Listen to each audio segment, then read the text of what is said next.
नमस्कार मित्रों, this is Manish Saini. तो आज हम बात करेंगे यहाँ पर 6 नवंबर के करंट अफेयर के बारे में बात करने वाले हैं। एग्जाम के लिए बेहद ही महत्वपूर्ण है।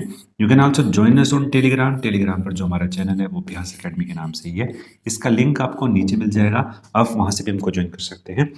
पहला जो प्रश्न हमारे पास यहाँ पर कि हाल ही में ही 101 वर्ष की आयु में निधन होने वाले दुनिया के सबसे बुजुर्ग ओलंपिक स्वर्ण पदक विजेता यहाँ पर कौन है? तो वो है यहाँ पर चार्ल्स कोस्टे। ठीक है, चार्ल्स कोस्टे जो है 101 की आयु में जो है ये अभी जो है इनका निधन हुआ है। देख लेते हैं डिटेल में। यहाँ पर जो बात करेंगे, इन्होंने 1948 में टीम परशूट साइकिलिंग में जो है स्वर्ण पदक हासिल किया था। तो यहाँ से जो है वो एग्जाम में बनने की संभावनाएं हैं। इनका जो निधन है वो नवंबर यानी 3 नवंबर को हुआ है। ठीक है, 3 नवंबर को निधन हुआ है इनका 2025 में।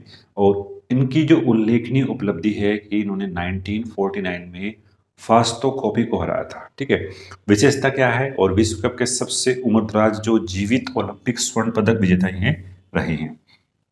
और सम्मानित भूमिका इनकी रही है कि फरवरी 2024 में ओलंपिक में इन्होंने मसाल वाहक ये रहे थे। तो इतने सारे फैक्ट यहाँ पर जो है आपको देखने को मिलते हैं। इनका जो नाम था वो क्या था भाई? चार्ल्स कास्टे। ठीक है, ये कहाँ? ब्रिटेन के ये रहने वाले हैं। ठीक है, ब्रिटेन लंदन में ही जो है इनका भी क्या है निधन भी हुआ है। एग्जाम के लिए महत्वपूर्ण था। नेक्स्ट प्रश्न हमारे पास यहाँ पर देख लेते हैं कि भारत अगले माह बोत्सवाना से कितने चीते लाने की योजना जो है वो यहाँ पर बना रहा है। ठीक है, भारत ने इससे पहले भी जो है चीते यहाँ पर मंगवाए थे। तो बोत्सवाना से जो हम चीते यहाँ पर मंगवा रहे हैं तो उनकी संख्या यहाँ पर कितनी है? उनकी संख्या है 8। ठीक है, 8 चीते बोत्सवाना से आने वाले हैं। एग्जाम में प्रश्न बनना तय है बिल्कुल। ठीक है, बात करेंगे अगले माह यानी दिसंबर में 2025 में तीसरे सप्ताह तक बोत्सवाना से 8 और चीते जो है वो लाने वाले हैं। इससे पहले जो है हम कहाँ से लाए थे भाई? नामीबिया से लाए थे। कहाँ से? नामीबिया से लाए थे। ठीक है, अब बात करेंगे हम जो ये पूरा प्रोजेक्ट है वो प्रोजेक्ट चीते के अंडर में यहाँ पर आ रहा है। ठीक है, और पिछले कुछ दिनों से जो है यहाँ पर एक कवायद चली है पिछले कुछ सालों से कि जो 1952 में जो विलुप्त घोषित कर दी गई थी भारत के अंदर से, इस प्रजाति को जो है दोबारा से भारत के अंदर बसाया जाएगा। ठीक है, मध्य प्रदेश के कूनो राष्ट्रीय उद्यान में इनको जो है लाया जाएगा और वहां से इनको जो है अलग अलग क्षेत्रों में जो है हम बांटने वाले हैं। ठीक है, नामीबिया से 2022 में जो है, दक्षिणी अफ्रीका से 2023 में कुछ चीते लाए गए थे। इनकी जो संख्या हो चुकी है भारत के अंदर 27 चीते जो है भारत में है। ठीक है, बहुत ही महत्वपूर्ण है, एग्जाम में प्रश्न बनने की संभावनाएं हैं। ठीक है, जिनमें से 16 जो है चीते वो स्थानीय रूप से जन्मे हुए हैं। और कूनो राष्ट्रीय उद्यान जो कहाँ पर है? एमपी में है। ठीक है, एमपी में है। और गांधी सागर वन्य जीव अभ्यारण्य में चीते पुनर्स्थापित किए जाएंगे। ठीक है, जो बोत्सवाना से जो हम चीते अभी ला रहे हैं उनको पहले क्वारंटीन कर दिया गया है और उसके बाद जो है वो भारत आने वाले हैं। ठीक है, अभी हम क्वारंटीन की स्थिति में है। ठीक है, इनको कहाँ पर रखा जाएगा? तो इनको जो है कूनो राष्ट्रीय उद्यान मुख्य आवास स्थल में रखा जाएगा, पर भविष्य में इनको गांधी सागर और मुकुंदरा हिल्स अभ्यारण्य में विस्तार की इसकी जो है योजना है भारत सरकार की। तो ये बहुत ही महत्वपूर्ण टॉपिक है, यहाँ से प्रश्न बनने की संभावनाएं हैं। ठीक है, नेक्स्ट प्रश्न हमारे पास कि हाल ही में ही प्रधानमंत्री मोदी जी ने नई दिल्ली में किस कार्यक्रम का उद्घाटन किया जिसके दौरान अनुसंधान विकास और नवाचार योजना यानी भाई आपकी आरडीआई योजना, एग्जाम में प्रश्न बनेगा कि जो आरडीआई योजना है वो किस लिए उसका शुरुआत की गई है? तो जो उसकी शुरुआत की गई है किसके लिए? उभरता विज्ञान प्रौद्योगिकी और नवाचार सम्मेलन 2025 में जो है इस कार्यक्रम की यानी इस योजना की जो है शुरुआत की गई है। बहुत ही महत्वपूर्ण है और यहाँ से जो है वो प्रश्न बनने की संभावना देख लें डिटेल में। जो आपकी आरडीआई योजना है वो विज्ञान और प्रौद्योगिकी विभाग की एक पहल है और इसके तहत जो है 1 लाख करोड़ रुपए का कोष बनाया गया है। तो बहुत ही महत्वपूर्ण है भाई ये। और ये जो कोर्स बनाया गया है इसका जो उद्देश्य है कि वो जो हमारा प्राइवेट सेक्टर है उस प्राइवेट सेक्टर के अंतर्गत अनुसंधान, नवाचार और प्रौद्योगिकी के व्यवसायीकरण में प्रोत्साहित करना है। तो काफी महत्वपूर्ण यहाँ पर ये हो जाता है।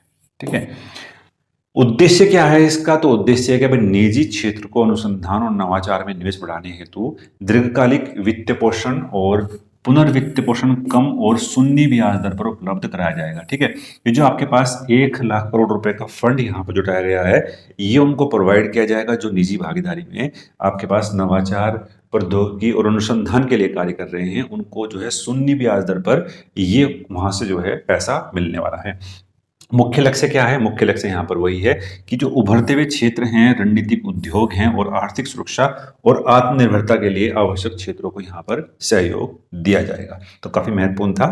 चैनल पर अगर आप नए हैं तो प्लीज सब्सक्राइब करें और दोस्तों के साथ शेयर करें। नेक्स्ट प्रश्न हमारे पास यहाँ पर कि हाल ही में ही प्रति व्यक्ति जीडीपी के आधार पर विश्व का शीर्ष सहकारी संगठन कौन बना है? तो काफी महत्वपूर्ण है, एग्जाम में प्रश्न बनने की संभावना इसकी है। तो वो बना है कौन सा भाई? अमूल बना है। ठीक है, अमूल यहाँ पर जो है वो संगठन यहाँ पर बनाया गया है। यहाँ से प्रश्न बनने की उसकी पूरी पूरी संभावनाएं हम देख सकते हैं। अभी अगर हम बात करते हैं, जो हमारे पास यहाँ पर 97वां कॉन्स्टिट्यूशनल अमेंडमेंट था, संविधान संशोधन था, वो संबंधित है हमारा यहाँ पर सहकारी ढांचे से। ठीक है, सहकारी ढांचे से संबंधित है। तो यहाँ से कुछ फैक्ट है उनको हम यहाँ पर देख लेते हैं। ठीक है, 97वां जो संविधान संशोधन है वो यहाँ पर संबंधित है और इसके लिए अलग अलग जो आर्टिकल्स हैं वहाँ पर बदलाव किया गया था। एक तो हो जाएगा हमारे पास 19(1) का सी। ठीक है, 19(1) के सी में जो है सहकारी संस्थाओं के निर्माण की बात की गई है। ठीक है, किसकी भाई? सहकारी संस्थाओं के निर्माण की बात की गई है। यानी अगर हम बात करते हैं तो 19(1) में है, तो ये हमारे क्या है? फंडामेंटल राइट में जो है वो शामिल कर दिया गया है। ठीक है, फंडामेंटल राइट में जो है वो शामिल कर दिया गया है। ठीक है, नेक्स्ट अगर हम बात करते हैं इसका जो आर्टिकल है, ये आर्टिकल आपके एग्जाम में पढ़ने की संभावनाएं हम देखते हैं। नेक्स्ट आर्टिकल हो जाएगा इसका यहाँ पर 43 का बी। ठीक है, 43 का बी आपका आ जाएगा कहाँ पर भाई? डीपीएसपी में। कहाँ पर आ जाएगा? डीपीएसपी में ये आ जाएगा और ये आ जाएगा आपके पास यहाँ पर फंडामेंटल राइट में। 43 का जो हमारे पास बी है वो यहाँ पर कहता है कि जो सहकारी संस्थाएं हैं उनको प्रोत्साहित करने की बात करता है। ठीक है, प्रोत्साहित करने की बात यहाँ पर करता है हमारा 97वां संविधान संशोधन। फिर अगर हम बात करते हैं यहाँ पर कि कौन से भाग में इसको जो है शामिल किया गया है, तो भाग की बात कर लेते हैं। तो ये हो जाएगा आपके पास यहाँ पर 9 का बी।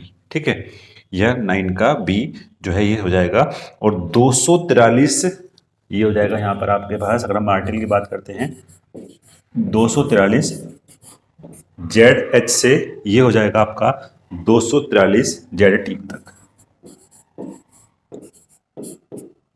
ठीक है, ये आपके पास काफी यहां पर महत्वपूर्ण हो जाएगा। नेक्स्ट अगर हम बात करते हैं यहाँ पर जो अमूल है वो जीडीपी के आधार पर विश्व का सहकारी संगठन यहाँ पर बन चुका है। ठीक है, अब बात करें डिटेल में। ठीक है, गुजरात सहकारी दूध विपणन महासंघ जो अमूल ब्रांड के तहत, ठीक है, अमूल ब्रांड के तहत डेयरी उत्पाद का विपणन करता है। और हम बात करते हैं जो हमारे पास यहाँ पर दुग्ध क्रांति है, ठीक है, वो कहीं ना कहीं संबंधित है यहाँ पर अमूल से। ठीक है, इसको हम जो है व्हाइट रेवोल्यूशन भी बोलते हैं। ठीक है, 2025 के अनुसार जीडीपी के आधार पर विश्व का नंबर 1 सहकारी संगठन बन चुका है। बात कर लेते हैं अंतर्राष्ट्रीय सहकारी गठबंधन के बारे में। तो ब्रिसेल्स में इसका जो है वो बना है वैश्विक संगठन। इसका जो मुख्यालय है वो कहाँ पर है भाई? ब्रिसेल्स में। ठीक है, सहकारी संस्थाओं का प्रतिनिधित्व करता है और आत्मनिर्भरता, समानता और सामाजिक जिम्मेदारी के जो मूल्य हैं उनको बढ़ावा देने का ये कहाँ पर काम करता है। तो यहाँ से जो है वो प्रश्न बनने की संभावनाएं हैं। नेक्स्ट प्रश्न हमारे पास यहाँ पर वर्ष 2025 में गुरु नानक देव जयंती यानी गुरु पर्व कब बनाया जा रहा है? तो ये जो है 5 नवंबर में बनाया गया था। ठीक है, एग्जाम के लिए बेहद ही महत्वपूर्ण ये प्रश्न यहाँ पर है। यहाँ से जो है रिलेट कर प्रश्न पूछने की जो है वो हो सकता है, बन सकता है क्वेश्चन। ठीक है, उनकी जो है जन्म जयंती है उन पर अब बनाते हैं गुरु नानक देव जी की। उनका जो जन्म है वो 1469 में हुआ था और राय भोई की तलवंडी वर्तमान पाकिस्तान का जो ननकाना साहिब है वहां पर इनका जन्म हुआ था और इन्होंने एक ओंकार, एक ईश्वर की अवधारणा को जो है प्रचारित किया था। नेक्स्ट प्रश्न हमारे पास यहाँ पर हाल ही में ही भारतीय मानक ब्यूरो यानी BIS के नए निदेशक के रूप में किसने पदभार यहाँ पर संभाला है। ठीक है, तो जो पदभार यहाँ पर संभाला है वो संभाला है किसने भाई, यहाँ पर संजय गर्ग ने। तो बी जो है वो राइट आंसर हो जाएगा, जो संजय गर्ग हैं उन्होंने यहाँ पर संभाला है। और जो अगर हम बात कर लेते हैं भारतीय मानक संस्थान, पहले इसका नाम जो है वो ISI था। इसका जो गठन किया गया था वो 6 जनवरी 1947 में किया गया था ISI का। ठीक है, यानी इंडियन स्टैंडर्ड जो इंस्टीट्यूशन है उसका गठन यहाँ पर किया गया था। अगर बात कर लेते हैं भारतीय मानक ब्यूरो जो है उसका यहाँ पर क्या काम है। ठीक है, काम यहाँ पर सिंपल है, बहुत ही सिंपल है कि जो हमारे कंज्यूमर हैं, जो हमारे उपभोक्ता हैं, उनके हितों की रक्षा करना है, हॉल मार्किंग जैसी प्रक्रियाओं को लागू करना है, और राष्ट्रीय मानक ऐसे डिजाइन करना है ताकि उत्पाद और सेवाओं के लिए गुणवत्ता, सुरक्षा और मानक स्थापित करने के लिए एक जिम्मेदारी यहाँ पर ये पूरा संस्थान रखता है। ठीक है, एग्जाम में प्रश्न बनने की संभावना यहाँ पर है। नेक्स्ट प्रश्न हमारे पास यहाँ पर कि अंतर्राष्ट्रीय जैव मंडल आरक्षित दिवस कब बनाया जाता है। तो 3 नवंबर में जो है ये बनाया जाता है, 3 नवंबर में अंतर्राष्ट्रीय जैव मंडल आरक्षित दिवस। ठीक है, यूनेस्को ने इसको 2022 में सबसे पहली बार जो है बनाने के लिए जो है इसको कहा था। ठीक है, यूनेस्को ने जो है घोषित किया था कि 3 नवंबर है जो है अंतर्राष्ट्रीय जैव आरक्षित दिवस मनाया जाएगा 2022 में। बात करेंगे डिटेल में। ठीक है, इस वर्ष का जो विषय रहा है यहाँ पर वो रहा है कि एक स्थायी ग्रह के लिए लोगों और प्रकृति को जोड़ना है। ठीक है, एक स्थायी ग्रह के लिए लोगों और प्रकृति को जोड़ना है प्रकृति के साथ। ठीक है, बायोस्फीयर जो रिजर्व है वो संरक्षित क्षेत्र है जिनका उद्देश्य पौधों और जानवरों के संरक्षण के लिए है। ठीक है, ना कि केवल वनस्पति और जीव जंतुओं के लिए बल्कि सभी के लिए जो है ये सम्मिलित करता है। ठीक है, 2022 में यूनेस्को के 41वें अधिवेशन में निर्णय लिया गया था कि 3 नवंबर को दुनिया भर में अंतर्राष्ट्रीय बायोस्फीयर रिजर्व जो है वो बनाया जाएगा। तो इसको जो है हम 2022 से जो है वो बना रहे हैं। नेक्स्ट हमारे पास यहाँ पर कि हाल ही में ही कौन सा देश यूनिफाइड पेमेंट इंटरफेस का उपयोग करने वाला 9वां देश बन चुका है। ठीक है, यानी 9 देशों में पहले भी UPI का हम यूज कर रहे हैं, तो वो बना है कौन सा भाई, मलेशिया। ठीक है, मलेशिया से देश है जो यहाँ पर UPI का यूज करता है। ठीक है, अगर हम बात कर लेते हैं और कौन कौन से देश हैं, तो एक तो हो जाएगा यहाँ पर हमारे पास यहाँ पर सिंगापुर हो जाएगा। ठीक है, मॉरिशस हो जाएगा। ठीक है, USA हो जाएगा, भूटान हो जाएगा। ठीक है, 4 देश तो यहाँ पर यही हैं जो भूटान हो जाएगा, फ्रांस, श्रीलंका, नेपाल। ठीक है, एक हो जाएगा हमारे पास यहाँ पर फ्रांस, श्रीलंका, नेपाल। ठीक है, ये हो गया हमारे पास यहाँ पर 4, 3, 7 और 1, 8। ठीक है, एक देश यहाँ पर बचा है तो वो हो जाएगा यहाँ पर हमारे पास UAE। ठीक है, UAE जो है यहाँ पर ये हो जाएगा हमारे पास 9वां देश। ठीक है, तो ये पूरे पास हमारे पास यहाँ पर करंट अफेयर था। नेक्स्ट अगर हम बात करते हैं यहाँ पर, ठीक है, और ये हो जाएगा 8 देश, Mauritius, Singapore, UAE, America, France, Sri Lanka, Nepal, Bhutan में पहले से ही जो है चल रहा है, और मलेशिया जो है ये बन चुका है हमारे पास यहाँ पर 9th कंट्री। ठीक है, ये हमने यहाँ पर डिस्कस करा जो आपके एग्जाम के लिए बेहद ही महत्वपूर्ण थे। तो मिलते हैं नेक्स्ट वीडियो में। धन्यवाद, जय। चैनल पर नए हैं तो प्लीज सब्सक्राइब करें।